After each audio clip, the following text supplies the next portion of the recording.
Summer of 2022 was supposed to be the last time I had real freedom before adulthood swallowed me whole. I was 22, a final year student at the University of Virginia, and the Appalachian Mountains had always been on my list. Growing up in Virginia, I had heard countless stories about those trails, legends of wanderers who vanished without a trace, hikers who swore they saw strange lights in the woods, and the kind of old backwoods tales that made the hair on your arm rise when whispered around a fire. That summer, my two closest friends, Ethan and Mark, agreed to join me for one last adventure before we all graduated and scattered into the world. Ethan was the steady one, always practical, a realist who rolled his eyes at ghost stories. Mark, on the other hand, leaned into the thrill. He loved horror movies, conspiracies, anything that gave him a good scare. And me? I guess I sat somewhere between them. Curious enough to wonder, cautious enough to hope the stories weren't true. We picked the Appalachian Trail because it felt like the ultimate test. The 8 stretched over 2,000 miles from Georgia to Maine, a wilderness artery cutting through the spine of the East Coast. We weren't planning to hike all of it, just a week-long stretch through West Virginia, skirting the Monongahela Forest and dipping toward the legendary Shenandoah Valley. The maps promised rugged ridges, ancient forests, and trails that wound through tiny forgotten towns. But maps don't tell you everything. The first sign that something was wrong came before we even reached the trailhead. We stopped for gas in Wardensville, a sleepy town in West Virginia, with weathered storefronts and an old church steeple that rose above the trees.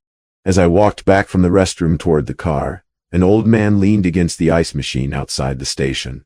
His eyes were pale blue, nearly clouded with cataracts, and his skin was lined like bark. When he saw me, he straightened, pointing directly at me. His voice cracked like a crow's call. "They've been waiting for you. They've been waiting for you. They've been waiting for you," he shouted the last part, his voice echoing across the quiet parking lot. Ethan and Mark stared, mouths half open, and I froze. My heart pounded. I wanted to ask what he meant, but before I could, the cashier came outside, apologizing with a shake of his head. "Don't mind him. Old Joe is not right in the head," he said. But the old man never took his eyes off me. Even as we drove away, I saw him in the side mirror, still pointing, still mouthing those words. At the time, I laughed it off. Mark joked that it was the perfect way to start a horror movie. Ethan told me not to let it get in my head. But deep down, I felt something stir, a seed of unease I couldn't shake. And as we entered the thick embrace of the Appalachian forest, that seed began to grow. The Appalachian Trail welcomed us with a silence that felt too deep, as if the trees themselves were listening.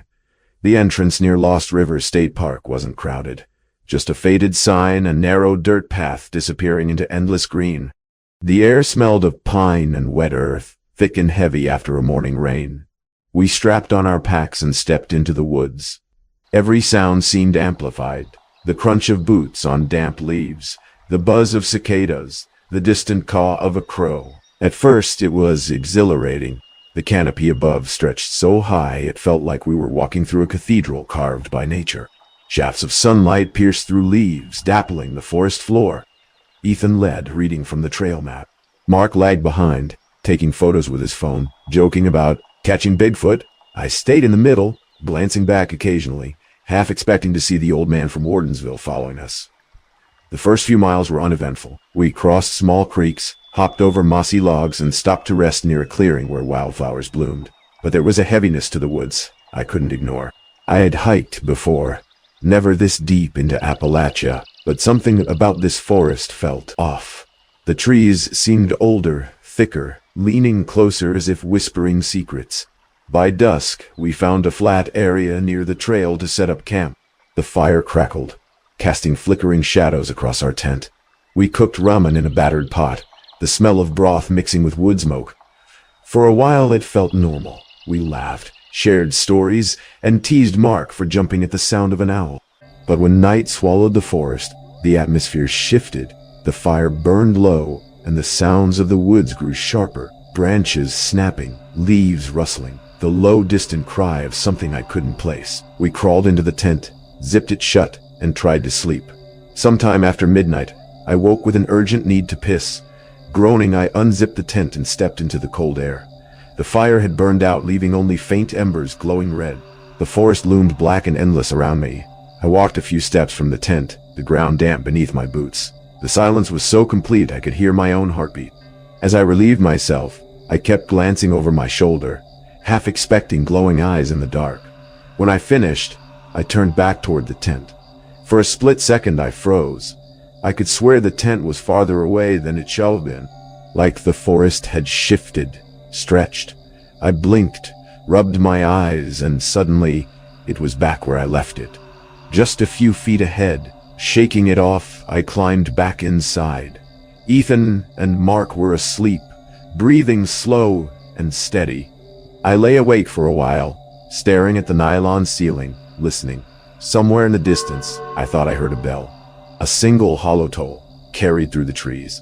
But there was no church for miles. Morning sunlight filtered through the thin nylon of the tent, painting everything in a pale, golden glow. Ethan was already awake, sitting outside with a camping mug of coffee in his hands, while Mark was still half asleep, groaning every time I nudged him. I crawled out into the morning chill, stretching my stiff shoulders. The forest smelled damp and rich, like wet moss and pine needles. For a moment, the eerie feeling of the night before almost seemed ridiculous in the calm brightness of day. "Sleep all right?" Ethan asked, sipping his coffee. "Not really," I admitted. "Did you hear a bell last night?" He raised an eyebrow. "A bell? Yeah, just once, like a church bell, out here." He shook his head. "You probably dreamed it. There's nothing like that for miles." I wanted to believe him. I really did. But that sound had been too sharp, too real, echoing faintly through the trees. We packed camp, shouldered our gear, and set off again. The trail wound higher into the mountains, and by noon, the canopy broke just enough to give us a sweeping view of the valley below. Rolling hills blanketed in green, with ridges rising like waves frozen in time. It should have been breathtaking, but all I felt was unease. By late afternoon, the trail forked in a way that didn't match the map. Ethan frowned, checking his compass. "This isn't right. We should be heading east, not north." Mark shrugged. "Maybe it's just an unmarked section. Let's try it." Worst case, we turned back. We followed the unfamiliar path. The deeper we went, the stranger the woods became. Trees grew closer together, their branches knitting overhead until the light dimmed. The air felt heavier, cooler, as though we'd stepped into a place the sun couldn't reach. Then, through the trees we saw it, a building, weathered and ancient, rising from the forest floor like something forgotten by time. It was an old church. The white paint had long since peeled away, leaving gray, splintered wood beneath. The steeple leaned precariously, its bell gone but the frame still intact. Tall windows, their glass shattered, gaped like empty eyes. Thick vines crawled up the walls, claiming the structure inch by inch. My chest tightened. This was impossible. Churches didn't just sit abandoned in the middle of the Appalachian wilderness, without roads or towns nearby. Mark whistled low. "Well, this is officially the creepiest thing I've ever seen." Ethan frowned at his map again. "There's nothing here. Nothing. No building. No landmark. Nothing." As we stood there, uncertain, movement caught my eye. Two figures emerged from the shadows near the church doors. They looked like hikers, men in their late 20s or early 30s wearing faded packs and boots. One was tall, broad-shouldered, with shaggy brown hair. The other was leaner, with sharp features and sunburned skin.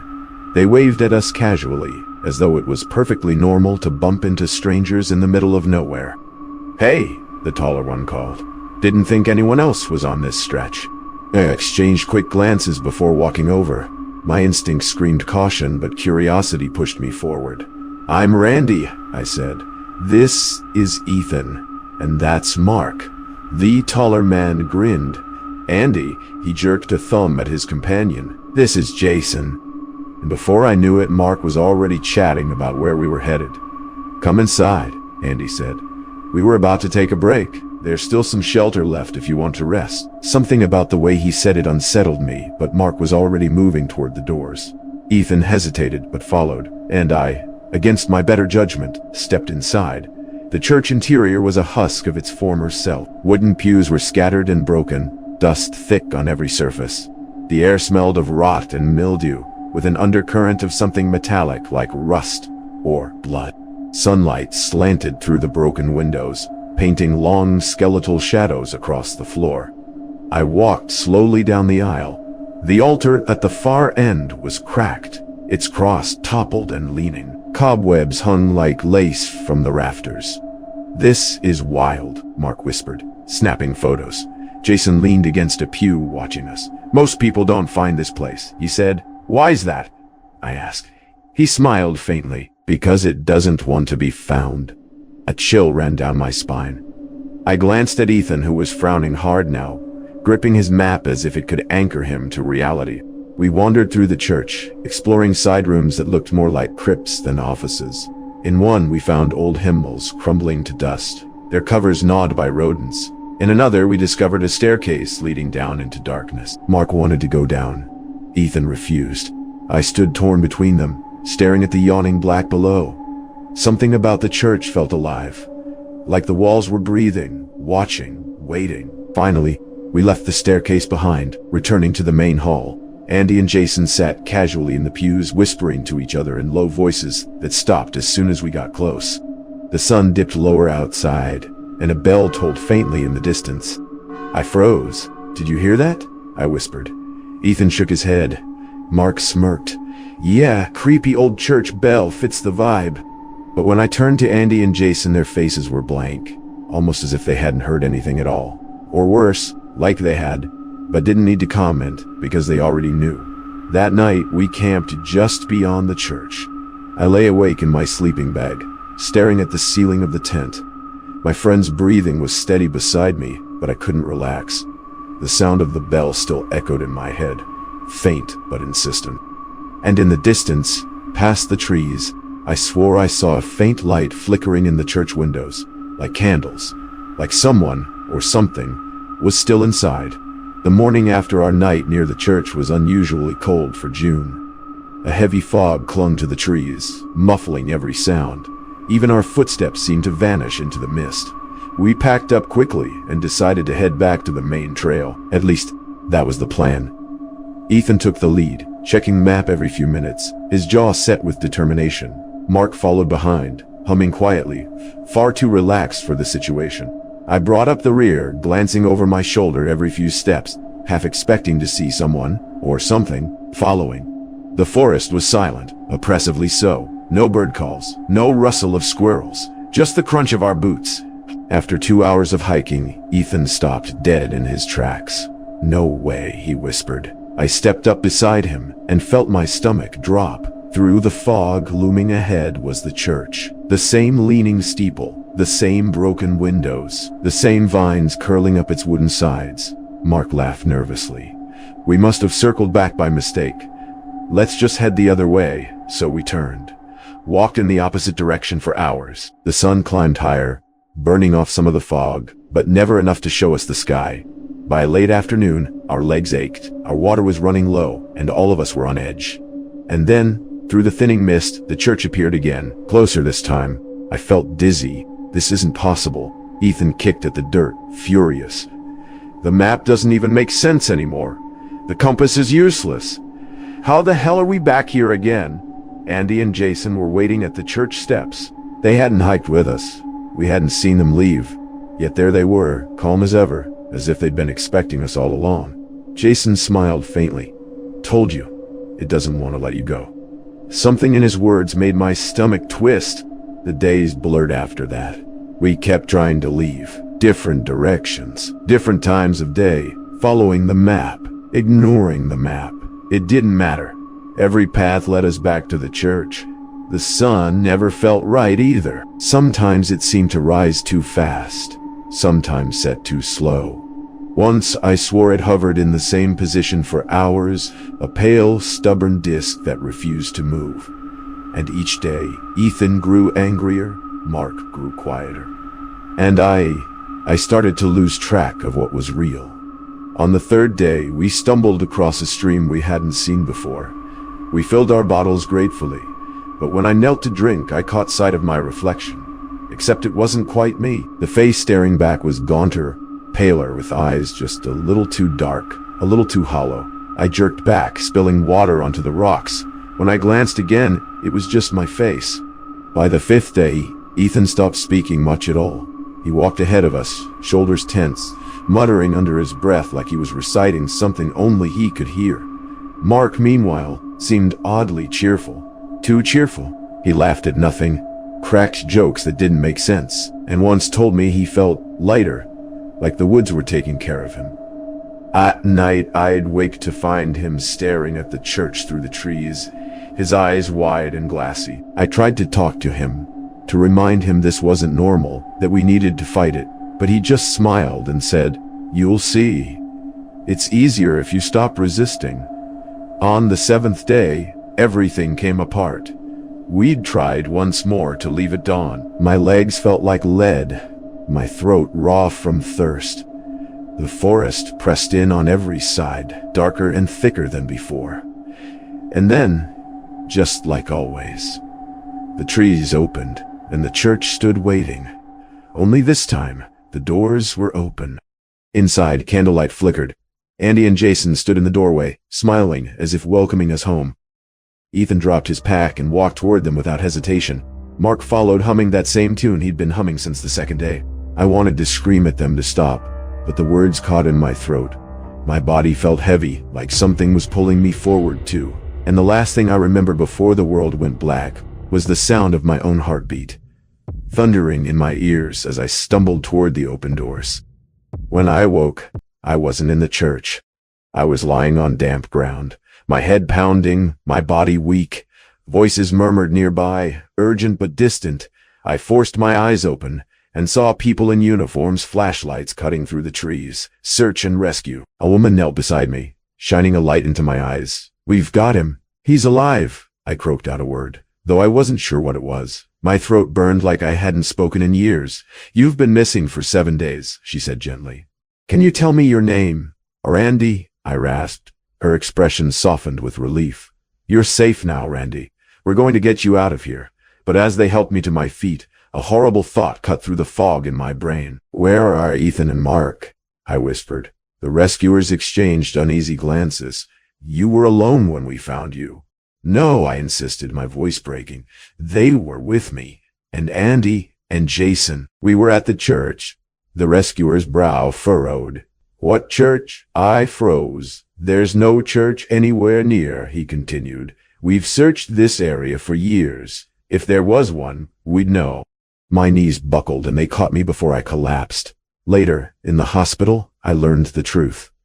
Ethan and Mark had been found days earlier, safe in another part of the trail. They said I'd wandered off in the night and never came back. They'd searched, called my name, even reported me missing, but they hadn't seen me since. As for Andy and Jason, I found their names in an old article, yellowed with age, 2 hikers who vanished on the Appalachian Trail in the early 2000s. Their bodies were never recovered. The faces in the photographs were the same men I'd met at the church. Even now, months later, I wake at night to the sound of a distant bell. And sometimes when I catch my reflection, I see that same hollow-eyed version of myself staring back, as if a part of me never left the church.